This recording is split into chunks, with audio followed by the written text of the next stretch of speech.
having a blessed day. Everything is going well. God is keeping you safe, protected, and mindful of the value of a day and how much reward and blessing it can bring to you as the believers of the body of Christ, knowing that you're loved. Today, I want to talk a little bit about Black fatigue, reborn, history of massacres. I've been noticing this sort of verbiage and narrative kind of being thrown around of Black fatigue. Black fatigue. It first took on a different meaning when it first hit mainstream. And like all humans do, right? We like to remix and throw our own little spin and twist words around, right? We're a very wordy, manipulative and manipulation of word generation. So the history of massacres, Black people have a history that is very unpopular to this present generation, in the present mindset of this generation, where they just would rather not talk about it. They would rather erase it. They would rather remove it. So that way it doesn't put present day behavior in context. I remember I was taking a history class and the teacher started off the course saying the arrogance of the present mind, right? If you just look at all the events and conditions and circumstances from the lens of the present moment without taking into consideration the history, it's easy to blame people for ill will, right? Oh, you're like this because it's an innate quality about you, right? So let's talk about this. Black fatigue did not begin with modern frustrations or cultural exhaustion. It began the moment African Americans were forced into a society that demanded their labor but rejected their humanity. What was once a term describing the chronic psychological stress caused by racism has reemerged as something heavier, older, and deeply historical. Every massacre buried, every injustice minimized, every Black community destroyed and erased is a layer of fatigue inherited by each generation. It is not simply emotional exhaustion, it is the accumulated weight of a people repeatedly asked to endure what others refuse to even acknowledge. The fatigue is not new, it is reemerging from the very places this nation tried to bury it. But as Black fatigue resurfaces, its meaning is being twisted by collectives who are growing intolerant of the African American experience. They frame their discomfort not around the systems that created Black suffering, but around the cultural expressions that emerged from it. Poverty, quote unquote, ghetto aesthetics, rap culture, aggression, defensiveness, and anger. Instead of asking what conditions forced these expressions into existence, many Americans simply say they are tired of Black behavior. This reveals a dangerous truth. The fatigue being discussed in society today is not Black fatigue at all. It is society's fatigue with having to witness the consequence of its own creation. Black pain becomes Black blame, and systemic wounds become stereotypes. And yet, these behaviors or survival mechanisms, cultural responses, street codes, artistic rebellion are not unique to African Americans. History shows that poverty, violence, rebellion, and outlaw culture have existed in every ethnic group under pressure, from Irish gangs to Italian mobs, white trailer park violence, Russian crime syndicates, Latino cartels. The difference is not the behavior, it is the protection. Black people are the least protected population in America, legally and socially, making it easy for the dominant group to universalize isolated behaviors into racial narratives. Not because the narratives are true, but because they maintain hierarchy, social desirability, and the illusion of moral superiority. So when America says it is tired of certain parts of Black culture, what it is truly tired of is confronting the history that produced it. Black fatigue is dismissed because acknowledging it would require the nation to look directly at the cycles of violence, oppression, erasure, and economic sabotage it has authored. Cycles that continue to reemerge generation after generation. This is the hidden truth of Black fatigue. It is not the fatigue of a people simply struggling with life. It is the fatigue of a people continually judged for the symptoms of a disease that they did not create by a society invested in pretending it has no hand in the affection. And until the truth is spoken without dilution, Black fatigue will keep reemerging. Not because Black people refuse to move on, but because America refused to heal what it keeps repeating. All right. So you see a lot of people throwing around Black fatigue. Let's look at a history of massacres in this country that a lot of you guys weren't taught. You're going to listen to this, and you're probably not. And you're going to listen to some of these things, and you're going to be like, wow, I didn't know about that, Randy. I didn't know that happened, man. They didn't teach us that in private school. They didn't teach us that in elementary school and middle school. Right? Learn your history, people. If I could define history, I would look at history as a string of facts that often go unspoken, right? That influence and contribute to present day behavior, or the hidden facts, right? That provide context to present day experiences, right? Not looking at the history, is not looking at the facts, right? A lot of you guys get really lazy intellectually and you just want to settle for the present moment, right? The arrogance of the present mind, right? The New Orleans Massacre, 1866, New Orleans, Louisiana. The New Orleans Massacre began when mostly Black delegates met to advocate for universal suffrage and civil rights. What started as a peaceful political gathering turned violent as white police officers and mobs stormed the building, firing shots into the crowd, beating attendees, and hunting down Black residents in the surrounding streets. At least 48 Black men were killed, many of them unarmed veterans of the Civil War. The massacre exposed how Reconstruction rights were met with brutal backlash from white systems desperate to preserve racial dominance. History tried to hide this event by labeling it a riot, right? Placing blame on Black citizens rather than the perpetrators. Newspapers refused to show the reality of state sanctioned violence, and schools virtually erased the massacre from the textbooks. This cover up allowed the narrative of post Civil War progress to continue unchecked, even as Black political participation was being violently crushed before it could fully take root. So you had schools opting out of it. Let's not put this in the textbooks, right? We don't want to put that in there. We don't want to include that in history. We need America to see all this post Civil War progress, right? We need to see that everything is going well, everything is going beautiful, right? The Colfax Massacre. If you guys want to do your research, that's Colfax Massacre, 1873, Colfax, Louisiana. The Colfax Massacre occurred when Black freedmen attempted to defend the results of a legitimately won election. A white armed militia surrounded the courthouse where Black men had gathered and opened fire. Just start killing people. Shit. This is the shit that we're dealing with. All right. Black people ain't the only motherfuckers who carry guns and can cause harm, right? And it's really a spirit. It's like a demonic spirit. It kind of taps in to the ignorant mind of the human flesh, right? And it just kind of uses you like chess pieces, right? You could be Black or white, Hispanic, whoever, right? But this is about Black and white history. Control your ADHD for a minute, all right? This ain't for everybody. Get the hell up out of here. This is for people who can focus. All right. Look at the fucking terrorism racially that a lot of times get encoded in your DNA because, right, it's generational, right? Grandparents, great grandparents have to hold on to this, right? This fear. Sometimes I'll be wondering, like, why the fuck Black people keep fighting for America? Why are they still here? Get the fuck up out of here. Don't you guys see the shit that's going down? Don't you see the fucking boat is sinking? Why stay here and keep fucking suffering, folks?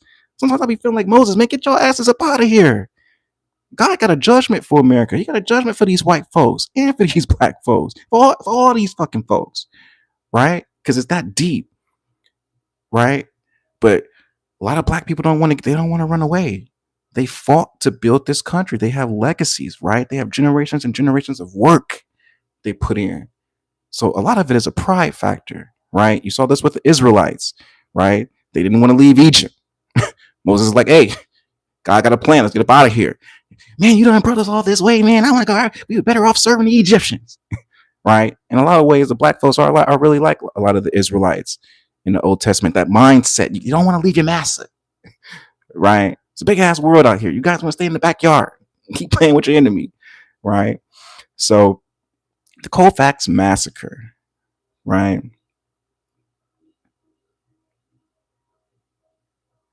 History obscured this massacre by calling it a race riot, right? And by twisting narratives into the white newspapers that depicted black men as the aggressors, right? It was you niggers, right? Supreme Court's ruling in the United States versus Cruick Shank further buried the truth by overturning convictions of white attackers. Damn. There is justice for you, right? You even have the fucking Supreme Court overturn the convictions of the white attackers, effectively legalizing racial violence. This message sent was clear. White mobs could murder black citizens without consequences. If you ain't got consequences for your behavior, the fucking Supreme Court is like, hey, you guys all right. I'm gonna keep killing you motherfuckers.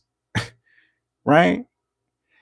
There's no consequence. I ain't gotta worry about the court. I ain't gotta worry about going to jail. I ain't gotta worry about doing no time. And I don't like you motherfuckers anyway. Shit. And there ain't no social media, no Instagram, no Twitter, no Facebook where everybody recording every fucking thing. Shit. Wilmington Coup and Massacre, 1898, Wilmington, North Carolina, and Wilmington, a violently racist political movement overthrew a biracial, democratically elected government. The only successful coup d'etat in U.S. history. White supremacists burned down black businesses. Wow, this sounds really familiar. Murdered an estimate 60 to 300 black residents and forced thousands to flee the city. The coup was executed with military precision and backed by prominent politicians, business leaders, and newspapers who wanted to dismantle black political and economic power. For nearly a century, this event was deliberately hidden. North Carolina's historical records described it as an insurrection by black people, right? This is what the white enemy does, right? These spirits that kind of hijack the senses of these white folks. This is what these spirits, because they're not stupid, this is what they do, right? Even in the New Testament, right? The demons, the evil spirits that Jesus was casting out, they knew who Jesus was. They're like, we know who Jesus is. We know who he is. We know who you are, right? So these evil demonic entities, they know, right?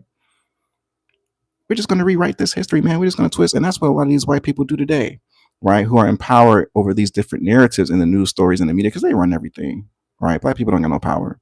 So we need to rewrite this. Black folks, we are in a dangerous situation in this country with the evils that we're dealing with. Because even if a crime is committed, and then you got AI, it's all about how they twist the narrative, how they choose to reword it, right? So that's a dangerous game, man. Over 300 people died who got no justice because how they rewrote it. It's an insurrection by blacks or a race riot, despite overwhelming evidence to the contrary. Local textbooks removed it entirely. Only in recent decades has the truth come forward, revealing how state-supported violence played a direct role in stripping black citizens of voting rights and political representation throughout the South, right? So there was a lot of fear put in black folks. And I think that it's that same fear that keep a lot of black people just glued and married to America today. Even though America is spanking your asses, right? They're beating our ass, right? Psychologically. But it's that fear, right? I believe that even though these motherfuckers are gangbangers and they got guns and they got all this shit, a lot of black folks are afraid, right? They're afraid of change. They're afraid of going out there, seeing something new. They're probably thinking everywhere I go, I'm going to be terrorized by these white folks. So Randy, where the fuck are we going to go? They run the world. Shit. Might as well stay here. Right? If I go to China, the China don't like black people. If I go to fucking South America, the South Americans don't like black people. Wherever we go, might as well fucking stay here, Randy. Right? So I can see that. Springfield Massacre, 1908, Springfield, Illinois. The Springfield Massacre erupted when false accusations against black men fueled white mobs into days of violence. Homes and businesses in black neighborhoods were destroyed, and at least 7 black residents were killed, though many historians believe the toll was much higher. Thousands of black citizens either hid or fled the city as white gangs roamed the streets unchecked. Well, damn, I guess Negroes ain't the only ones that's doing the gang banging, right? The violence exposed that racial hatred was not confined to the South, but deeply rooted in Northern communities as well. The reason this massacre was suppressed is because it happened in Abraham Lincoln's hometown, a symbolic place often portrayed as a beacon of equality. Illinois' leaders had a vested interest in keeping this stain off of their historical image. For decades, school systems glossed over or erased the event to maintain the illusion that racism was a regional problem, rather than a national one. Red Summer, 1919, nationwide.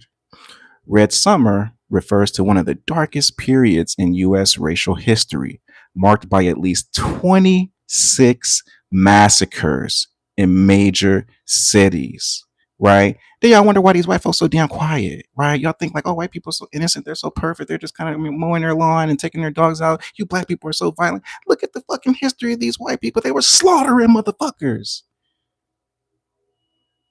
Use your fucking brain, people. That's why I can't wait to get the fuck out of this country. I really can't wait to get the fuck out of this world, right? I ain't suicidal or nothing, but sometimes you get human fatigue. Shit, I got people fatigue.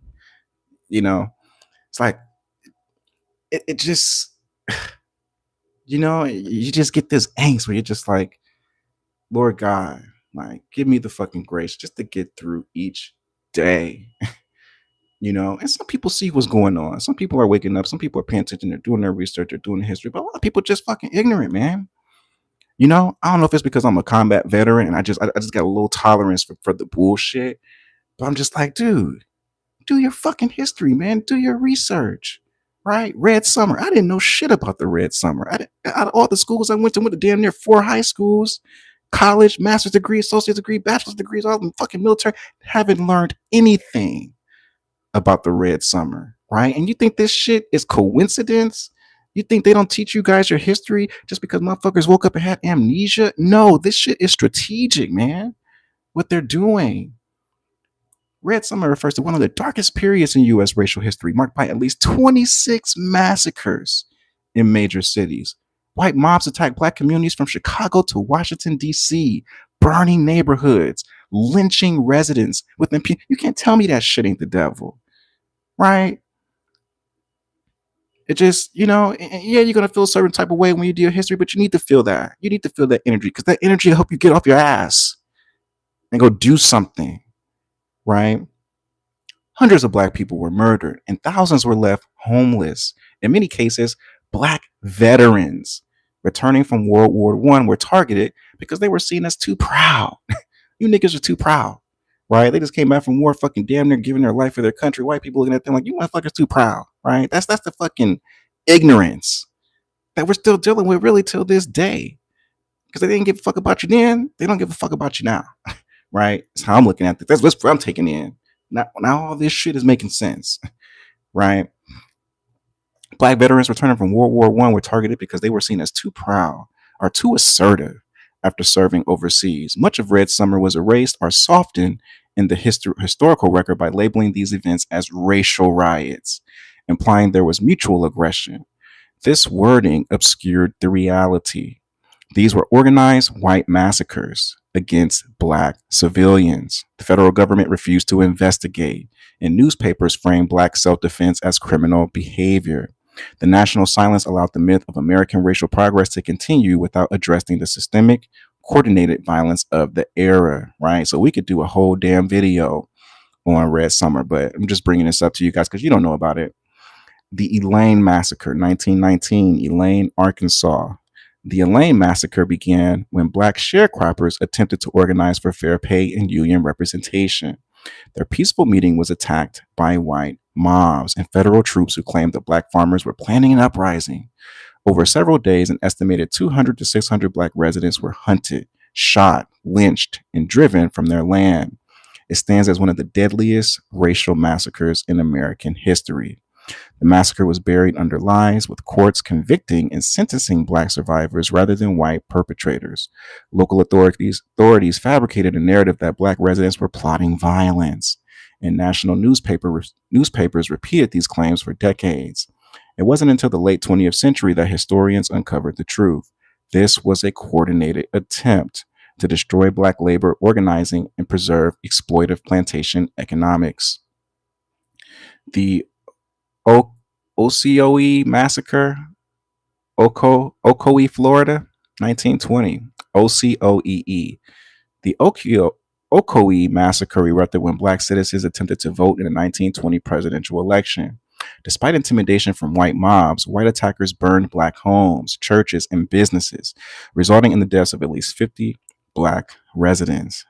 Survivors were violently driven out and the entire black population of Ocoee was erased, turning the town into a sundown community for decades. History tried to hide this massacre by framing it as election unrest, rather than a targeted attack designed to suppress black political power. Florida officials ignored survivor testimonies, and the event disappeared from local history for generations. The silence ensured that Ocoee remained white only for more than 60 years, with little acknowledgement of the genocide that created that reality.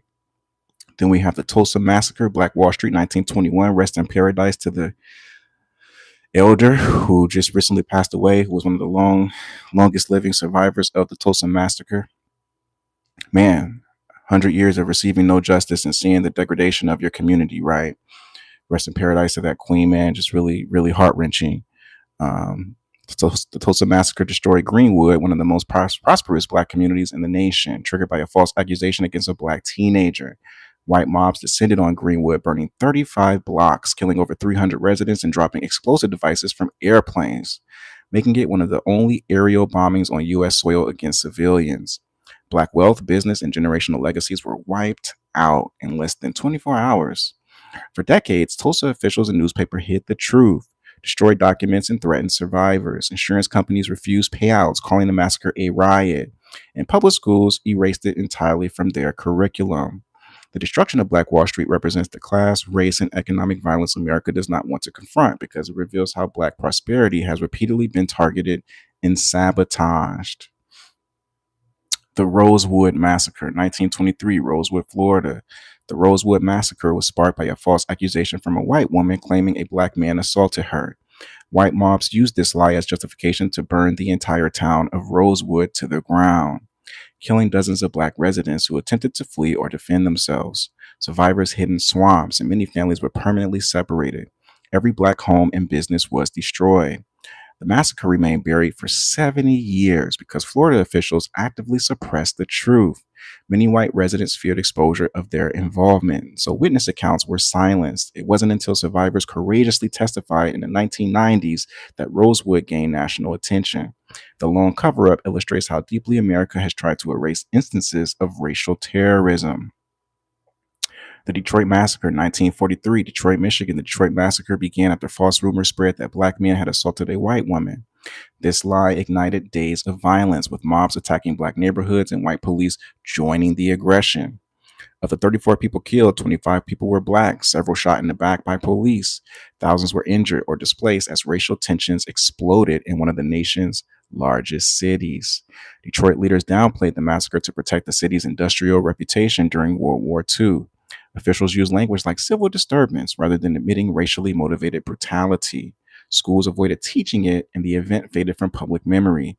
This erasure allowed Detroit to present itself as a model of industrial progress while ignoring the racism beneath the city's surface. I didn't even know about the Detroit Massacre, and I'm from Detroit. Didn't even have a clue about this.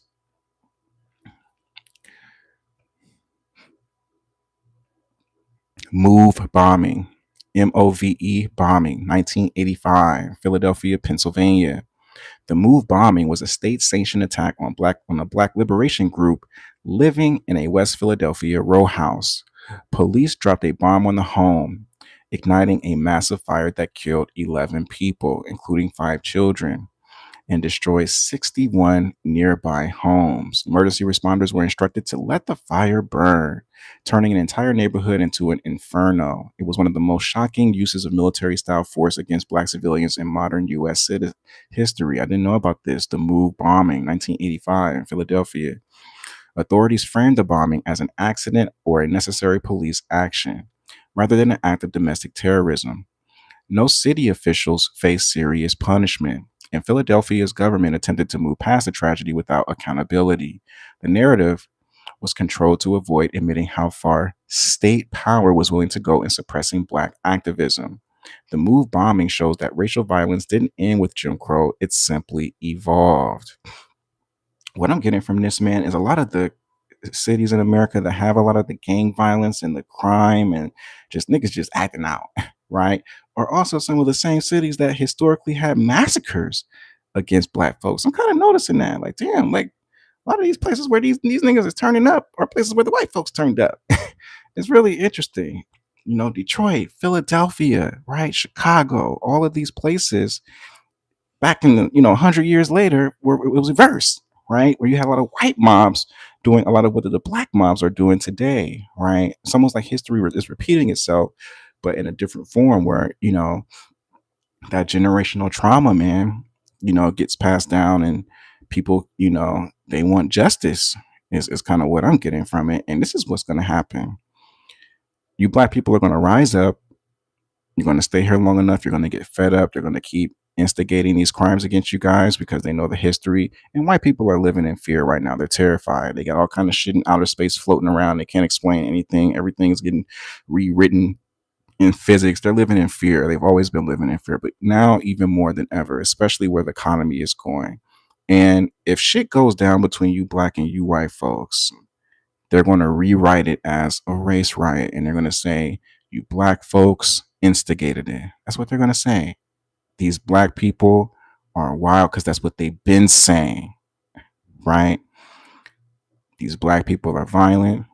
They're wild. They're dangerous. They're kind of, getting together. Even black people who are just trying to educate their community, right? And trying to, get black people to think broader about some of the systemic consequences, and that, hey, look, you're not alone, right? This is not a call for you guys to go burn down shit, black folks, but your pain and your suffering is understandable, right? But this is what these evil white folks are going to say. These black people are getting together, right? And they have these racial motivations for revenge because of history, and they're going to use that to justify doing some of the same shit they've been doing and massacring against you guys over history. That's where it's going to go to. And in the Bible, it talks about how there'll be nation against nation, right? Where there's going to be just a lot of bloodshed. There's going to be a lot of loss of life. All right. That's what's going to happen. And they're going to blame it on you guys. Now, I'm not saying, don't defend yourselves, but it's just looking at the history repeat itself, man. When you don't learn from it, and they keep a lot of these white folks ignorant, these children ignorant, because they don't teach them the history. I didn't know the history. I was ignorant, right? It's just fucked up, man, how this shit is really playing out in this country, man. It's just, and you see it. It's so obvious when you study the history and you see it. But we're like one of what, 100, 200 million people, right? So even if black people to get together, educate each other, come together. Yeah, that's it. History of massacres, man. History of massacres. So